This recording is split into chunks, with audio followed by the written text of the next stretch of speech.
At that time, I saw where CCO was going, where they went. But I'm saying young homies. In Folsom, there's a lot of older homies, wasn't a lot of young ones. In the county jail, you saw everything.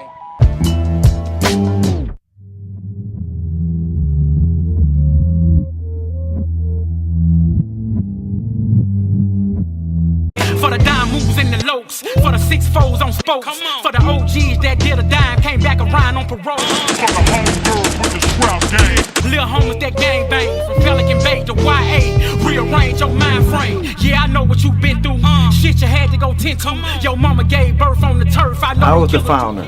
I created Conan Pocket in my mother's garage. I had a lot of, lifting weights, and I was on sport. They start calling me Big Miz. This for the lost generation, broke as hell, mad and impatient. But if you know your history, you can't have a strong foundation, baby. kevmacvideos, you know this is for sure.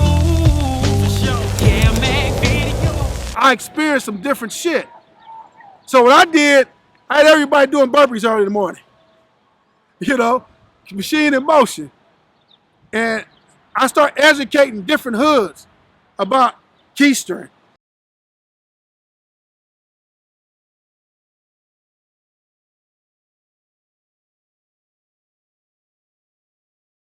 About tactics, about war tactics, about discipline, about educating yourself. Because they wasn't educated like I wasn't educated. And then the OSS came and got me out of 4000. So in a way, you was trying to teach them what they would expect when they hit the 4 yards. Yeah. You was preparing. I was preparing them for the 4 yards. Yeah. If that was the I was preparing them because they wasn't being taught nothing. I only know they OG homie, they big homie is this, and this from all these different hoods, but they wasn't educated. Most of them was walking in blind. That's why a lot of youngsters was jumping in either CCO, Blue Nose, or whatever else was out there, because they didn't know. And so as I'm in 4800, OSS came and got me and sent me to high power and said a whole rank and file of CCO got hit in Folsom. It took a lot of the homies, young homies in 4800 to convince them that I wasn't a part of that no more, bring them back to 4800. So they brought me back to 4800. And I'm educating still, trying to instill in them and prepare them for those who's getting ready to go do life or do a couple of years, prepare them for real life behind that wall. Because even in our hoods today, a lot of homies are not being educated about the truth of your hood, the truth about real homies we don't even mention no more, who lost their lives, either by our own hands or other people's hands. You know what I'm saying? All right, so when I asked you about did they ever hit you? Oh. You said you would get to that. CCO didn't hit me. CCO was gonna hit me, but I was gonna knock them down first though, because I was ready. I'll tell you about that one. But I got hit and it hurt my feelings because propaganda is the biggest machine in the world. People take propaganda and they run with it. And the strength of CCO was propaganda. That propaganda machine was a motherfucker. And if they could convince your best friend, a cat you could go to sleep on the yard, he'd stand over and protect you. They could convince him that you was only do something to him. And he feel for his life. And he finally come at you with 5 other cats. What'd that tell you? A cat I loved it dearly and still love. And don't hold no grudges against him because I knew he was misled. 5 cats made a move on me when I came back from the county jail. There was no Comptons on the yard. So some cats put a Compton call in, don't go to the yard. But all the Compton guys that go to the yard did not know I was coming back, I was coming to the yard. They that came to the yard with me. So I went to the yard thinking everything is fine. And there's 2 Crip yards at that time in the hole. We got so big, we had 2 big old Crip yards. The yards were small, about the size of this basketball court. You know, with 80 people on each one of these yards, size of the basketball court. But we had 2. So one of the homies called me to the gate. So I'm walking to the gate. My buddy, nigga I love still, I feel something coming on my shoulder, so I turned around. He coming down on my chest with a knife. As I turn around, 3 other cats going in my stomach with a knife. I grabbed a hand. I grabbed the throat of the guy holding my knife in my belly. Everybody else ran. I'm trying to pull the knife out my belly to stab them with their own motherfucking knife. I was a machine, man. That shit wasn't gonna stop me. They brought that metal knife to the yard, it hooked up into my belly. So the blood and pus and meat start coming out. The gunman shot by my foot 3 times. Rockhead, lay down. Rockhead, lay down. I say, I stepped back. I'm gonna kill all you motherfuckers. You know, I'm talking shit. And someone put a bug in my ear. Oh, nigga, you dry snitching? Now shut it up. I was letting my anger get me to see who I'm gonna get. So I shut it up. The guards ran in the yard. And they said, lay down. I ain't laying down. I ain't nobody's fucking victim. They had to tackle me down, wrestle me, put me on a gurney, strap me in to get me on that goddamn gurney. Because I refused to get on that gurney because I wasn't nobody's motherfucking victim. That was my attitude. And I still sat up with a knife in my belly, yelling out my hood. Why did CCO do that? It wasn't CCO. See, you got here late. Yeah. You got here late. Okay. So propaganda did this. So I went to the hospital. As I'm going to the yard, every Compton Crip on the yard stopped. Every Compton Crip on the yard declared war on the 3 neighborhoods who had something to do with me getting hit. And I told them, understand me, Kev Mac. Motherfucker may not like what I'm saying right now. Motherfucker may not agree with what I'm saying. But I'm the most honest and truthful and most ridiculous motherfucker in the world. I told my homies this was personal. Had nothing to do with Compton Crip. Because I refuse to allow my homies to get involved in something they had no knowledge about. I would never mislead a homeboy, ever. And I stuck with that when I knew Big Heron and all of them was ready to stand up for me. I knew it. And I could have sick Compton. Compton was the biggest Crip set on the yard and general population in Folsom at that time. But I refused to allow them to get revenge from me because it was personal. Had nothing to do with Compton. Had everything to do with me. So I prevented a war because I knew that was the right thing to do, homie. So after that happened, they sent me back after I go to the hospital on the streets, came back, sent me back to one building. I'm telling the captain, put me back on my yard. We can't. That's my motherfucker. Ain't nothing gonna happen to me. I got this. Now we gotta send you to 4A, where the whole rank and file of CCO was at. They sent me back to 4A. When they sent me back to 4A, I'm in the bedrock. 4A was like death row. 2 slabs of cement bed. 2 slabs of cement bed. And you can't have nothing but your boxer shorts and a soap dish. And I made me and my key shoe out the soap dish. I melted the shit out. That was the raggliest, hardest knife I ever made in my life. A soap dish knife. But it works, trust me. And so I made that. I'm doing push-ups and trying to do burpees with scars on my ass. You know what I'm saying? Knife went in right there to open it up. I'm sitting there, I ripped it, and it ripped right open. I fainted. The man did a count time, saw me, rushed me to the hospital. Put me back in my cell. It ripped open again.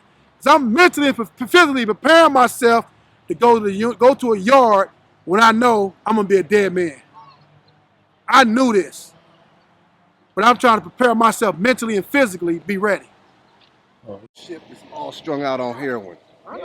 And they're still running the show. But the point is this. You talking about 2 different things, 2 different nationalities, 2 different growth, 2 different mentalities. See, and if you go as far back as the Panthers, who destroyed the Panthers? The Panthers, from within. You can say the system, the white people, whatever, but at the end of the day, the Panthers. Who destroyed the us, bro? Us boys. The us, from within. But how ironic is this, though, Rockhead, that Joe Morgan a white man started the MA. How can they rationalize that to, because that means that they're beholden to Aryan Brotherhood. If you really get down to the nuts and bolts of it, why not? It wasn't that. It was for one. He wasn't white. He was another color. He was Irish. He Joe was, Morgan. but I don't get on their shit. I don't get on their stuff. No, I'm just asking. No, I'm just saying. He got it on camera. I don't touch their stuff. It's night and day.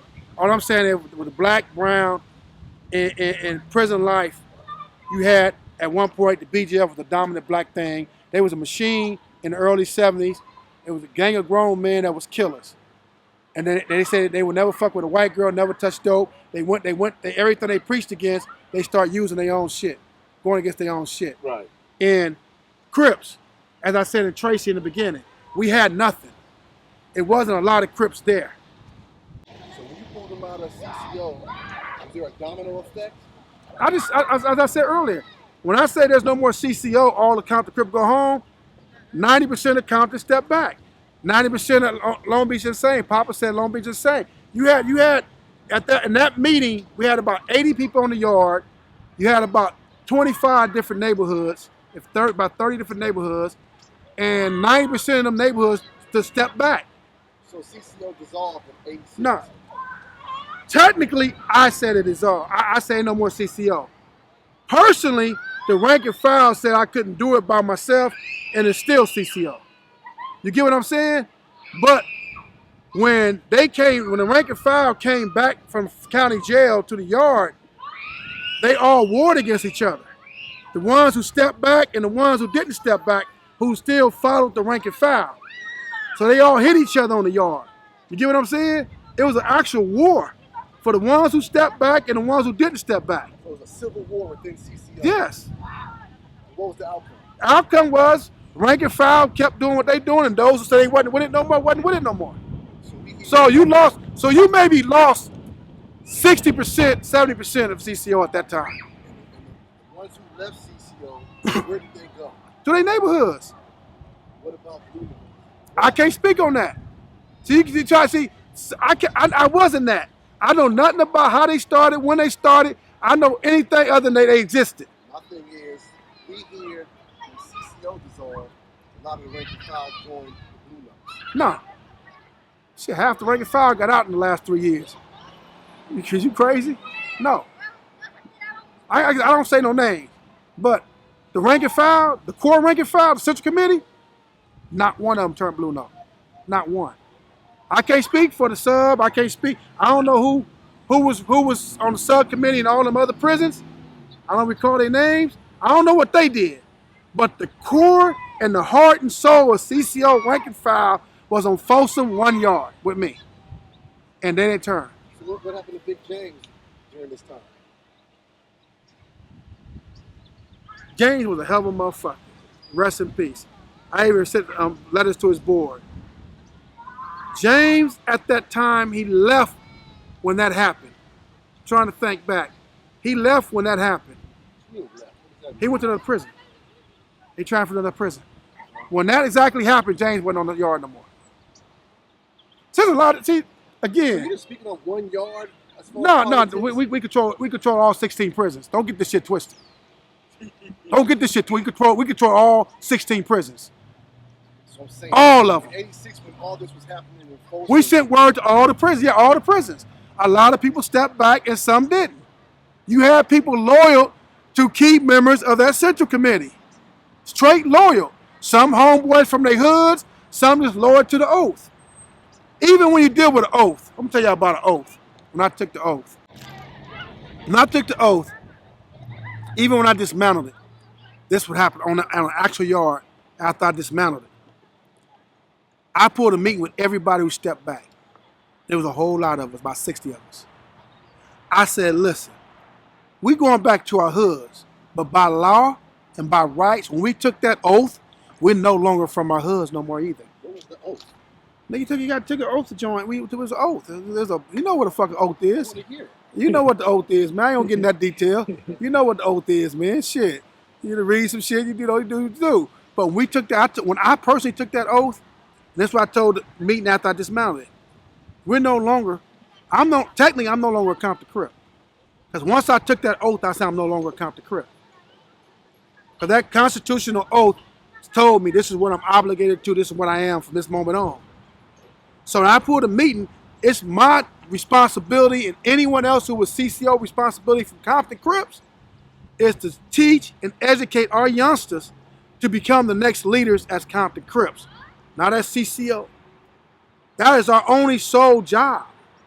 And some of my older homeboys that was there was against me because when you dismantled it, they go to their own hood. They shot call it from their own hood. But I'm telling them you can't be that. You got to be able to want to educate and teach your youngsters to become that leader. You get what I'm saying? And a lot of guys didn't agree with my philosophy on that because I'm real. I'm looking at the landscape after this, bro. So I'm real. Everything's organized and divided and separated, divided and conquered now. The Crips and the Blacks is all fucked up now. Why you say Crips and Blacks? I knew personally the rank and file didn't agree with what I did. I knew I laid out my own death warrant. I knew that. So when was CCO officially no more? It was no more at that moment. Don't get rolled up, Guy Walker. Bring your little ass over here, old dude. Old dude. Red Hawk. What's happening, brother? Hey, I'm Guy, cuz. Guy Walker. Kev Mac. Yeah, man, that's what they used to call me Pretty Crip. Pretty Crip. They used to have my Red name House. on the wall over there by the Red House. Mad Doctor, give me that name. Oh, Lester, from Front Hood. Let me, cuz. Nigga, is you lame or something, cuz? What? I'm more lame than your old ass. Hey, I heard you doing okay, man. Trying to. That's good, man. You looking good, bro. Trying to. You killing it 75 years old? Real good. But when you said that the Civil War, it was that one incident. It wasn't like every yard they was hitting homeboys, CCO members still hitting homeboy, the homeboy hitting CCO. It just gradually just went away. Those who felt they were still CCO and wasn't dismantled, they still claimed CCO. Those who said they stepped back, they stepped back. How do you guys handle the Mexicans part of United Force now? I don't know. We come on, man. Man, Look, man. I'm gonna give you some examples. My experiences. See, I can speak for me. After all that happened, they sent me. I ain't gonna tell you that one story. The 4A story. It was vicious. And I said I opened my stomach up, and they finally went to the yard. I finally went to the yard with the whole rank and file. All in was CCO members still. They soldiers, they torpedoes, all on the yard from different hoods. There's probably about 25 of them. So I went to the yard. I went to the dip bar. I had my Kisu in my hand already. And as I'm a couple of my homeboys, Compton homeboys, Central Committee, you should have dismounted, you shouldn't have did that. Look what happened. Everything you did, they turned around and made a move on you. I said, yeah, they made a move because of propaganda. Propaganda is a motherfucker. You know what I'm saying? And I said, before them two dudes get to me, I'm going to lay you out. I specifically told the Central Committee that.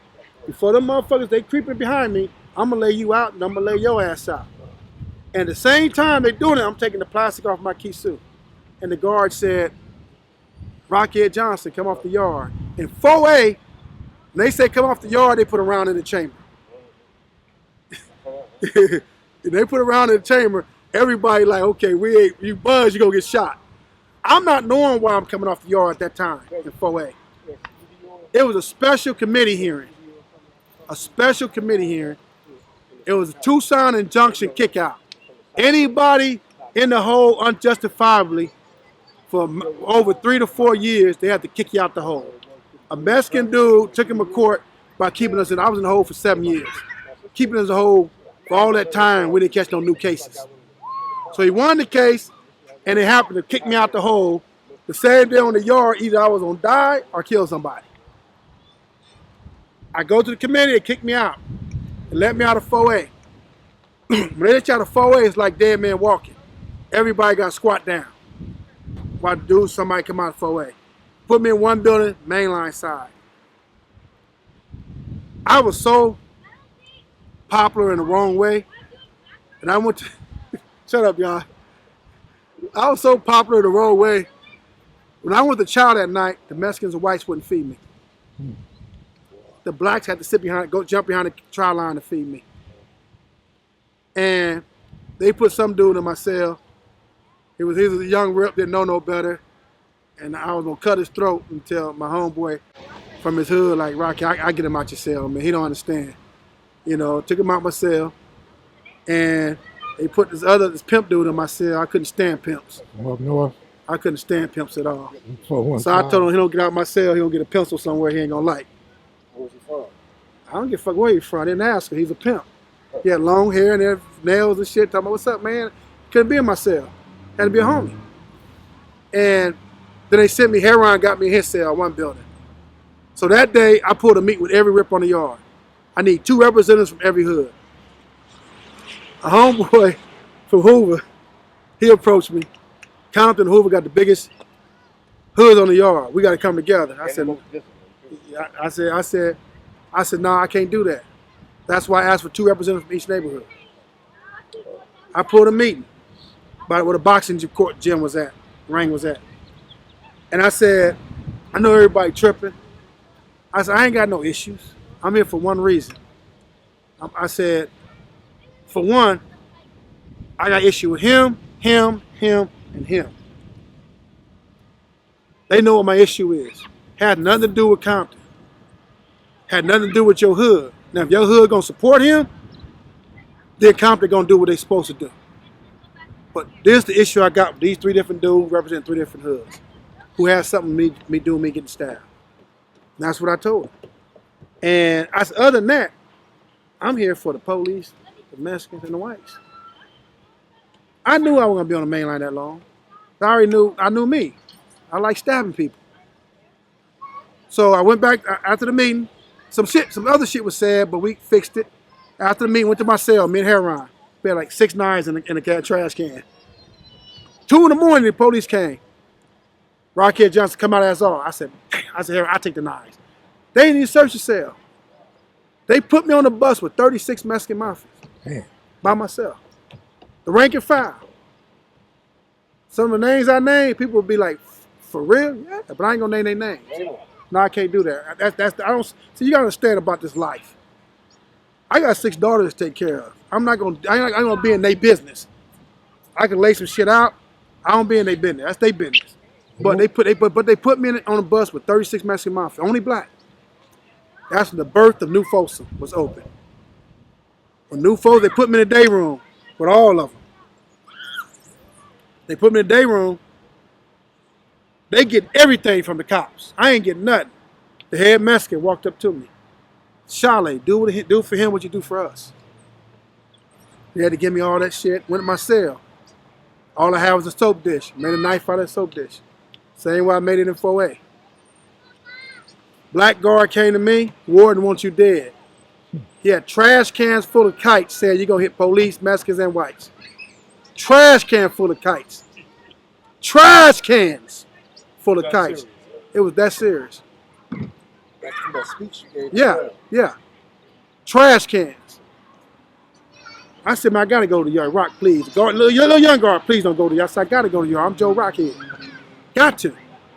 I didn't back down for nothing, man. I went to the yard, had my knife ready. Gun rail up there. They ready. No, they ready. That little one gun tower they got for that 1 yard, there's about 3 guns sticking out. There was about 13 cops up there. It was the goon squad waiting to come through the gate. Head Mexican, 2 torpedoes, walked toward me in the middle of each court. I walked there. I said, Paso, we don't want you like this. We have a truce until you get your people on the yard. We shook hands. Played handball with them. Played handball and chess with them. What do you mean a truce to your people with the yard? What does that mean? You don't know what truce mean, man? Peace treaty, man. Meaning we have no issues until you get your numbers up. They gave me respect. Because I came to the yard by myself with 36 torpedoes and head men. I came to the yard by myself. They gave me the respect. We shook hands. I played handball with them and chess with them. They brought another homeboy from Compton. He came to the yard. He didn't come to the yard. He played sick. That's okay. And they gave me a little dude named PK from West Coast Crip out of San Diego. Little bitty motherfucker. Killer. He was amped. He reminded me of me when I was younger. He was amped. He was ready. I said, "Nah, we good." So he come to the yard. I'm on that yard for a month and 2 weeks. It's me and PK. A black captain took over. What the fuck's going on here? Why you don't have more blacks on the yard? Well, we don't give. You got to get more blacks out there. All of a sudden, I get 20 more Crips. The dude from Compton came. I said, "So you want to come because we got more homeboy, or you still been sick for a month and 2 weeks?" I was gonna lay him out, but the little homie said, "No, we got this." They laid him out. Called his hood, told his hood I had him hit. They didn't tell him the truth. He PC'd up. He didn't want to come to the yard. They didn't tell the truth. So I didn't care what his hood really thought, because at the end of the day, he should have had his ass on the yard with me. So after that happened, you know what happened next? Charge. The Crips and the Messe Mafia, we wore it right there in the middle of the field. We got out.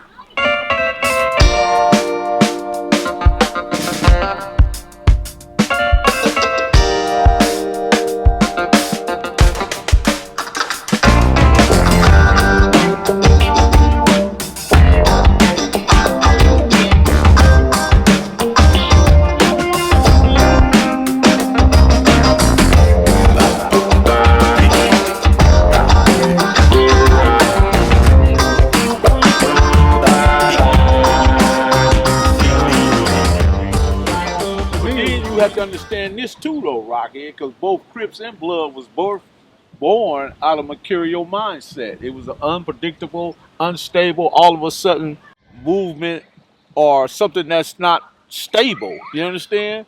So if it was birthed from that, and then you trying to bring structure to something that was originally created out of unstableness, because, okay, the Black Panther Party was very structured, and those individuals went to universities and they was educated, right? When they got wiped out, so the guys that started the Crips didn't want to go that route, so they just they create these neighborhoods. Okay, they had an agenda, right? Because I didn't even know that Raymond Washington had a political agenda. He wanted somebody to run for office in order so you get the homies better, you know, to come to the table and have some say-so within our communities, right? So, but I understand what you're saying. In the prisons, you guys lived a different life under the 4-yard. But you had to have a structure. You had to have a pecking order. You had to, without structure, again, you go back to going to Tracy at 16, 17 years of age. There's nothing. We had nothing. We had no discipline. We had nothing. All we had was ourselves. No, that's what I'm saying. That point. So, because that's the reason why you didn't have no structure, because the Crips and Bloods was created out of mercurial mindset. People that was unstable, wayward. So, you know, virtually just doing some shit, all of a sudden shit. So again, mood swing.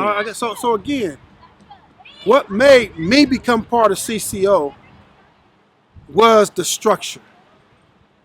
It allowed me to self-educate myself as a Crip, as a black man, as a human being. Because I was lost. All I knew, and God could attest to this, we first ran into each other, all I knew was negativity. All I knew was I wanted to challenge everybody, I wanted to fight everybody, I wanted to stab everybody. That's all I understood.